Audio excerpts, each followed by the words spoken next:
Hey there. Thanks for joining the Fanboy Cantina. This is a solo show, just being me by myself talking with you all about the Oscars 2025, which are about to start in, I think, an hour from now. So thanks for spending a little bit of your Sunday with us here on the Fanboy Cantina. And if you're new to the channel, do us a favor, hit the like, hit the subscribe.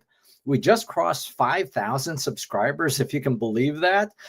Just a few moments ago, earlier today. So wonderful, wonderful landmark or achievement. And it's all thanks to all of you for spending the time here. So thank you. Thank you for being here.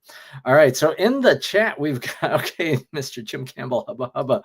And then from our friends from Mr. C Dives at Oscar, all the talk about Oscar. What about Felix, Roomies, Potsy, and Malf? Yeah, Odd Couple is going to come up later in this thing. Chai Sergi with Let's Go. Once again, no idea what you're talking about. When are the Oscars are today? The Oscars are today. And no, I chose to not wear a tuxedo, but I did choose to wear a very nice hoodie here from the Nike store in Chicago. And yes, I am clean shaved for a change. Yeah, or it's a little bit rough. I'm not sure how I feel about facial hair myself. Anyways, but that's just me. All right, so let's dive into today. And so we are talking about the Oscars 2025, and I think I should have checked how many movies I've seen over the past year. It's more than 50, or at least 50 films that count as 2024 releases. So I've seen a lot of movies. I'm pretty sure it's a heck of a lot more than that. But in any case, yeah. So let's go, I think, in opposite order here. So we'll follow the Best Picture nominees, and then we'll go from like the bottom of my list towards the top of my list. And I think that'll help to bring to life some of the other categories here. One film that I have not seen that I'll just admit to right off the top is I'm Still There. No, I'm Still Here. I'm here. But the name of the movie, I'm Still Here. I thought it was supposed to come out on streaming last week. I think I already paid for pre-ordering it from Apple TV, but obviously it hasn't gone live yet, and there was no way for me to get to the theater before the Oscars. So that's unfortunate, and from what I understand, it could be a really, really wonderfully performing film, at least in the Oscars race. So I admit to that on the at the top. Yeah, well, even if you just watch Netflix or Prime Video, you can still catch a lot of these great, great films. So one movie that I really wish was getting more love or getting more recognition is Sing Sing. So Coleman Domingo is on the best actors list here. I thought he was fantastic in the film. I don't think he's going to win in that role just because of how tough that race is. But I truly, truly loved this movie, and it stuck with me. I think it's powerful. Performances are excellent, and I do think it could have been or should have been a Best Picture nominee at least. So yeah. So recognizing I haven't seen I'm Still Here, but we'll go to the bottom of my list. And I know a lot of people really love the substance. Body horror films are not for me. I think it is executed in a wonderful, wonderful way. I think it's a very strong film. It is horrifying to watch. Demi Moore, I think, will win the Best Actress award. I think that's very, very likely based on the awards race to date, the other awards that have happened to date. It absolutely, I think, should win for Best Makeup. But yeah, I don't think it was a Best Picture nominee for myself. It's a strong film, very different, very unusual, but I don't think it necessarily made the cut. And then if I were to look at another film that, oh, okay, yes, no jacket required, no body hot. Yeah, and body horror can be, a thing, right? A lot of, the horror movies, and kind of just don't get love when it comes to these types of awards, and certainly the Academy Awards. So I'm not necessarily saying that horror movies or body horror should not get love at the Oscars, but it is not something for me. I saw the special bodysuit makeup for Old. Yeah, it is. It will stick with you. It will stick with you, for sure. So if you haven't seen The Substance, yeah, I'm not going to spoil any bit of it. And if you can stomach body horror, it's absolutely worth checking out. But for me, yeah, probably not one that I would have thought fit within the top 10, as it were. At number, I guess, 8 on my list, because I'm not counting I'm Still Here. So I've only got like 9. So at number 8 on my list is Amelia Perez. This you can see on Netflix. It's a musical. The story of uh, let's see, a criminal figure who goes through a transformation of sorts. And yeah, we'll just leave it at that. I I did enjoy this movie when I first watched it. When I first watched it, I do like musicals, so that wasn't a turnoff for me. But the more that I thought about the story, the core story itself, where you've got a criminal figure who is on this path of, in a way, redemption. That's kind of like one of the perhaps more tertiary stories that's going on in this. But when you look at that part, I felt like it was a little more problematic. I don't think necessarily that if you have an unlikable, main character, that's a thing. If you think of like a movie like Zone of Interest, horrifying movie, right? And but I found that movie to be tremendously powerful, scary, and just as how it approached this the true story of I'm blanking on the name of the character. I'm blank. If you remember the movie, if you've seen the movie and you remember the main character here, post in the comments. But a horrifying movie about the horrors of Auschwitz and seemingly how ordinary the lives were outside of the concentration camps. So a horrifying movie.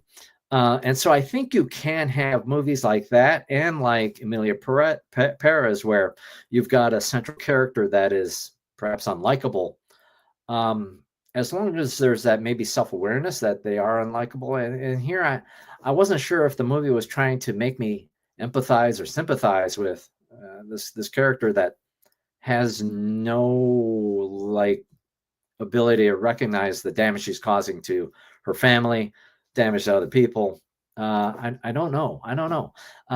So not one of my favorite movies. I do think that Zoe Saldana is well on the track for winning Best Supporting Actress. It is surprising to me that she's in that category, and I welcome feedback if you feel otherwise here. But the camera is mainly on her more than oh man, what's her name? Gascon, who's the title character of this movie.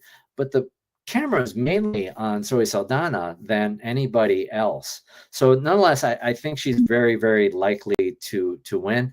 I do have later in this, though, the person that I think could more appropriately should win for Best Supporting Actress. I think Zoe Saldana should win for Best Actress, but nonetheless, that's where we're at.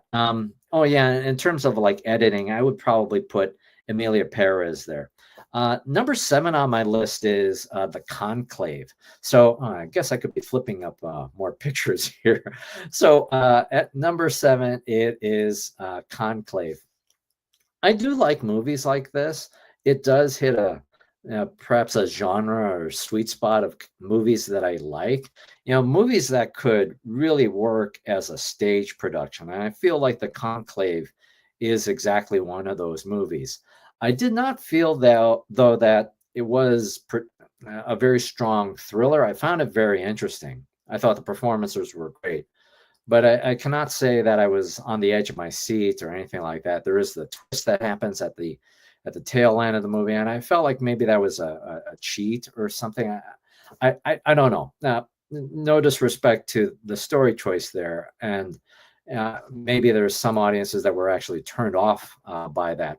But I generally just didn't think it was as strong as perhaps other movies in the Oscars race. And yeah, Zoe is a crossover artist from sci-fi to Oscar contender. I think that's exactly right. Right. I mean, she's got Avatar and Gamora, right, in the Guardians of the Galaxy franchise.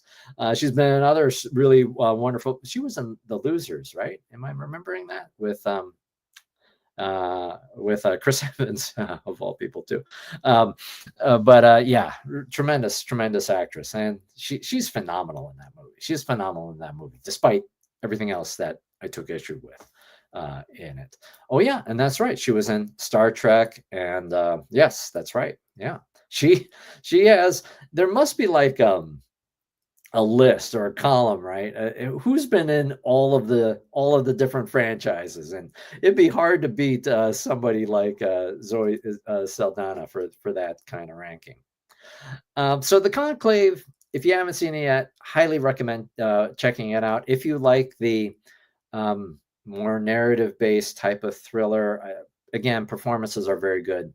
I just didn't have that in the top of my list, and I don't I don't think I think it may get blanked out when it comes to the Oscars race. The next, oh, I've got some pictures out of order here. All right, that's okay. I can manage. So at number 6 is um, a movie that I ranked very, very high in my top 5 movies, my favorite movies of last year. So if this makes sense, right? So you can have your favorite movies, and then what do you think is actually going to be the best picture, right? So one of my, I think in my top 5, or I'm pretty sure in my top 5 was Deadpool versus Wolverine. Deadpool versus Wolverine is not winning the Best Picture nominee, right? It's not going to be a nomination. It's not going to win. But I think you can have the movies that are your favorites, and then the movies that you think are the best of the year. So at number 6 is Wicked. Really, really wonderful movie. It is a movie, and I've talked about this before, a movie that was not a movie that I was looking forward to. I mean, you look at it, the trailers, they were not doing any service to selling the film. I mean, Ariana Grande as best supporting actress role here. I would not have picked this movie to be one of my favorites of the year, and it was just phenomenal. It was just a really, really great time at the theater, and I saw it twice, no less, in the theater, and it was really, really great. So highly recommend checking out Wicked if you have not seen it. I think that in terms of production design, it should win. I think it is, for me at least. I think it's the front runner. I do think it should win for sound. There's a moment in this, in the beginning of the musical of Wicked, where I think it's called The Wizard and I think that's the name of the song. And you hear Cynthia Erivo's voice, and it's just stratospheric. It's just perfection. The notion of doing a musical where everything is live is unheard of, I think. It's executed brilliantly and flawlessly. So I think it should win for production design. I think it should win for sound. But the movie that I think should have been nominated for sound and should have won is Civil War. So we haven't talked about Civil War on this channel. It is a movie that I've sat with for quite a bit. I don't think it's a great movie. I don't think it's a top 10 movie at all. I think there's some serious problems with the film. But which I think is a whole other video. But if you were to just listen to the sound, it transports you there. And so if you're watching on a small screen, if you are like me and didn't get to see it in the theater, I do recommend, watching it on the biggest screen that you've got. And then if you don't have like surround sound or other stuff, watch it again with really, really high quality headphones or earbuds. And it's just it's a whole other experience. But in any case, Civil War, not even in the running for best sound, so can't really talk about it. Deadpool versus Wolverine, best picture to tell a comic story without an Oscar. That's right, yeah. And Civil War, no, not Captain America, Civil War, but Civil War. Oh man, it was Alex Garland is the director of that film. Um, yeah, again, whole other live stream to talk about Civil War. And let's move to number 5. Let's move to number 5. We're about halfway there, living on a prayer here. So we've got at number 5, Dune Part 2. This was actually my first, my pick for my favorite film of 2024. And I had questions like a year ago this time when it came out. Could you have a sequel film get nominated for Best Picture? Is that even a thing? And obviously the answer is yes. It got nominated, but is it necessarily going to win? I don't know. I don't think so. And I think it's in part of my doubt here is because you do need to have the first movie to pay off with the second, right? I don't know if that's a good or bad thing, but I do think it's just a near flawless movie. I think it's absolutely fantastic, and it absolutely should win for best visual effects. There's a moment early in the movie where, and I saw it on the biggest screen that I could, where I don't know what you call the bad guys, these henchmen or the soldier. It picks up right from the end of Dune Part 1, and these soldiers are hunting down Timothy Chalamet and the gang, I guess, and they just effortlessly fly up or float up, and it's just one of the best things I think I've ever seen on screen. And so I absolutely believe that it should win for best visual effects. Let's move to number 4 on my list. So we're going from, if you're just joining, going from the bottom of the best picture nominees for me and then up to the top, recognizing that I have not seen I'm Still Here. And from what I've read of that movie, I think I would probably really, really love it. So at number 4 on my list is, where is it? It is, yeah, A Complete Unknown. This type of movie is typically not my thing. The artist biopic, typically not my thing. I did love Elvis, right? The from a couple of years ago with Austin Butler. I did love that, but it tends to not be a genre for me. But nonetheless, I think the movie is excellent. I do think that Timothy Chalamet is a strong, strong contender for Best Actor. I would not be surprised if he won. The singing, his ability to be Bob Dylan in this film, and then go the extra mile of learning how to play the guitar, doing all of the singing himself. It's a phenomenal performance. So I think that I think that it's a strong film. I think he's pretty solid for Best Actor.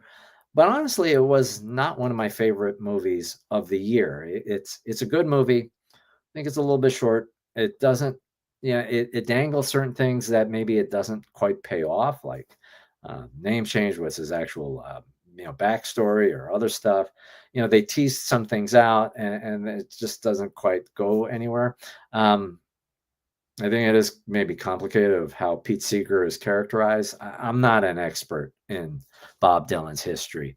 But I did really, really enjoy the movie, just not one of my favorites. Now let's move to number 3, and that is Honora. So Honora, as shown, written and directed by Sean Baker. Mikey Madison is phenomenal in this movie. this is not the type of movie that you want to be watching. If you've got a family, you don't want to be watching this with your kids for sure. And if you've got issues with nudity or subject matter, yeah, definitely not a movie that I would recommend checking out. But it is a solid, wonderful film. And if you it's actually, again, hitting on a type of genre of movie that I like. I have referenced that feeling I remember from watching Stand By Me, where you follow these characters and their journey, and then the world seems a little bit smaller at the end of the day. At the end of the film, that you have this kind of different view of the world. And I had that kind of feeling with Honora. There are parts that I don't like about the film. There are some scenes that I think are a little bit too long, right around the halfway point. There, I think, are a little bit too long. There's that tension. If you've seen the movie, there's that tension where there's fighting. You think something bad's going to happen, and then it seems like it's mainly for comedic purposes. I felt like that scene was a little too long, and I don't like as a thing where it's kind of like this guerrilla filming or ambushing of people. You're filming a movie and then you're intruding in people's lives, and I think that it is what happened at more than a few points of this movie. I think it's an excellent film. It would not work but for the strength of Mikey Madison's performance. Really bold performance and vulnerable at times. And I think she's absolutely fantastic. Do I think that she is likely to win? I don't know, but that would be my pick. Demi Moore, if you were to follow the awards race, Demi Moore seems to be very strong for that Best Actress nomination. But yeah, for me, it would be Mikey Madison. And I also would put, what is it? Yura Borisov as, what is it? Ivan Eager? I don't remember. That's bad. But I would put him for Best Supporting Actor, although I think Kieran Culkin is likely to win. I did not enjoy that movie with him. What is it called? A Better Man. I didn't. Or no. What is it? I didn't enjoy that movie. But Kieran Culkin is probably very likely to win. And yes, Bob Dylan is still alive. Did I click on that already? Yeah. Okay. So now let's move on to number 2 on my list. So and that will only leave the movie that I think should win for Best Picture. So at number 2 is Nickel Boys. This is an extraordinarily powerful movie. It is hard to watch. I give it tremendous credit for its boldness of doing that first person view, that it moves around during the movie. But I give it a tremendous amount of credit for doing something new with that first person view for the majority of the film, or the vast majority of the film. And the subject matter is so tough about these kids, or these young adults, for that matter, in a reform school, and all of the horrors that they experience in that environment. It sticks with you. I think that movie is going to go one direction, where I thought it was going to go one direction, and then there's that turn that happens at the very, very end. I was caught by surprise, and for me, it was a very emotional experience watching Nickel Boys. I would not encourage anybody to watch it by themselves. I do think if you have a trusted loved one, or somebody who you can go to films with, I think it would be good to go to watch Nickel Boys with a friend. But a powerful movie, powerful performances. I think that it is nominated for adapted screenplay, and I would like to see it win there. Do I have that right? I think that's right. I would like to see it win for that. I don't think it's a strong contender for Best Picture, but for me, that's what I would have at the number 2 slot. So that leaves. Oh, snap into a Slim Jim watching the Oscars. Yes, thank you for the $2 super chat. Very kind of you, there, Chai Star G. Yes, we are not sponsored by anybody. So if Slim Jim is out there and wants to sponsor the Fanboy Cantina, drop us a note. Would welcome that. But thank you, Chai Star G. So Nickel Boys is available on MGM Plus. Pretty sure nobody is subscribing to that thing. So, sign up for the 6 or 7 day trial or whatever the heck it is, and then get rid of it. Or better yet, go to Apple TV Plus and buy the movie yourself. Yeah, phenomenal movie. All right. That brings us to my pick for the best picture of 2025, and that is The Brutalist. This movie is extraordinarily long. It is not 4 hours long, but it's really, really long, 3 hours and change. The performances are excellent across the board. Would not be surprised if it won for a screenplay. If there was a best supporting actress that I think should win, and that again, Zoe Saldana should win for best actress, but that's not the category she's in because of how things are bucketed.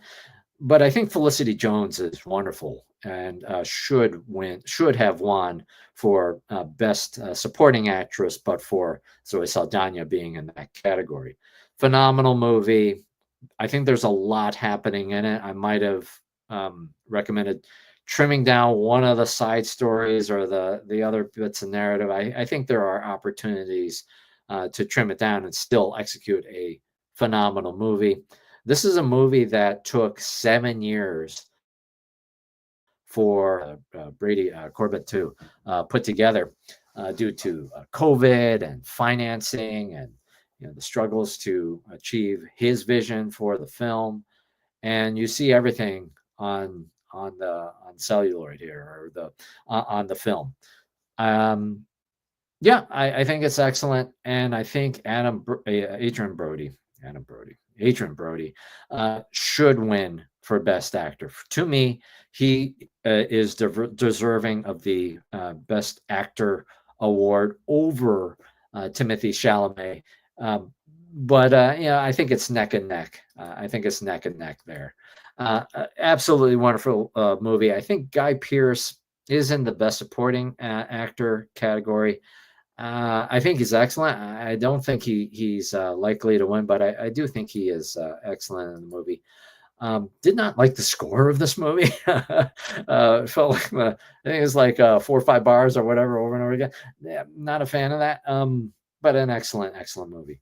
And then I've got one other my notes here. I need to work on my penmanship. Maybe that's going to be one of my goals for 2025 in doing this. Yeah, no. Yeah, I'm just saying that Zoe Saldana should win for Best Actress, but that's not the category she's in. She's in the Best Supporting Actress category. So yeah. Oh yeah. So looking at my other side notes, I do love documentaries, but I've only seen 2 of the Best Picture. The nominees for Best Documentary.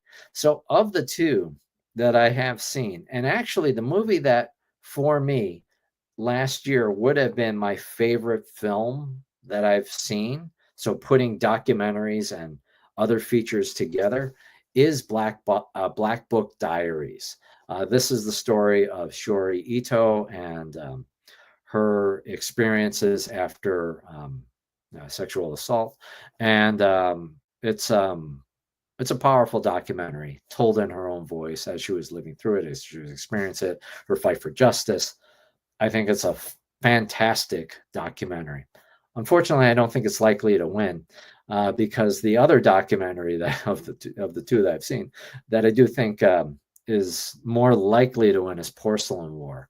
So that movie is about these artists that are now freedom fighters in the battle for Ukraine, and it's a phenomenal film. There's also some animation brought into it, other elements, and it's great. And so I think those extra elements, and also the current political environment, probably pushes it up. Anyway, so I think that's more likely to win. Though if I had my druthers, it would be, Black Book Diaries. I am not a fan of The Wild Robot. I know that many people loved that movie. For me, it wasn't one of my favorites. I did prefer Inside Out 2. Inside Out 2. Maybe it's because I do still enjoy Pixar films, but I do think it was an excellent movie. So for me, that would be my animation pick. All right, well, man alive. We only got another 30 minutes or less than that before Conan O'Brien takes the stage. So thank you. Yes, I absolutely should get a type. But I mean, I've got a typewriter right in front of me, right? I should just type up my notes in Notes, Apple Notes, or whatever the heck you call it. Yeah, doing something old school as opposed to the chicken scratch that counts as my penmanship. Anyways, thank you so much for spending a little bit of your Sunday with us here, talking about the Oscars. And I believe it airs on ABC or Hulu or both in a few moments. I'm curious to see what all wins. And yeah, I think it will be an exciting time at the Oscars. Again, I feel bad that I haven't seen I'm Still Here, and I'm likely to really love it whenever I see it. So yeah, I'm looking forward to that. When's the next live stream? I don't know. Me and Mr. C, we're supposed to be unboxing the Gary Gnu action figure from Great Space Coaster. So one of these days, whether it's on this channel or that channel, we'll be doing that. So looking forward to unboxing this perhaps obscure character. Do people know about the Great Space Coaster? Do you know about the Great Space Coaster? Post in the comments if you do. But anyways, we're going to be unboxing that. I would like to do a live stream. I've talked about it way too often now, and way too much now, and I haven't done anything, which is about the worst 5 movies of 2024. I know it's freaking March now, so it's a little bit late to do a live stream about that. I might just record it and just push it out for everybody. But there's at least one movie that I've got like a pitchfork out for. It's just terrible. And no, it's not Madam Web. It's not Madam Web. That is a terrible movie. But I think there are another 4 movies that are worse than Madam Web. So yeah, I mean, that would be just, we don't talk about like, we're not a red laser eye channel, right? We don't do that kind of thing. I rage about stuff. Yeah, not. But when it comes to talking about the worst 5, yeah, that one. Yeah, that is. We're not going to do the red laser eyes on the thumbnail, but yeah, there's just some movies that are truly bad. It's just good to get out of the system. Anyways, thank you so much for watching. Do us a favor, hit the like, hit the subscribe. Check out the Oscars. They will be airing in 26 minutes now at this point. And yeah, let's see. Maybe I got it right. Maybe I got it wrong. I do love watching movies. I do love getting ready for the Oscars. So looking forward to it. As always, thanks so much for watching. Do us a favor, hit the like, hit the subscribe. This has been the Fanboy Cantina, and we'll see you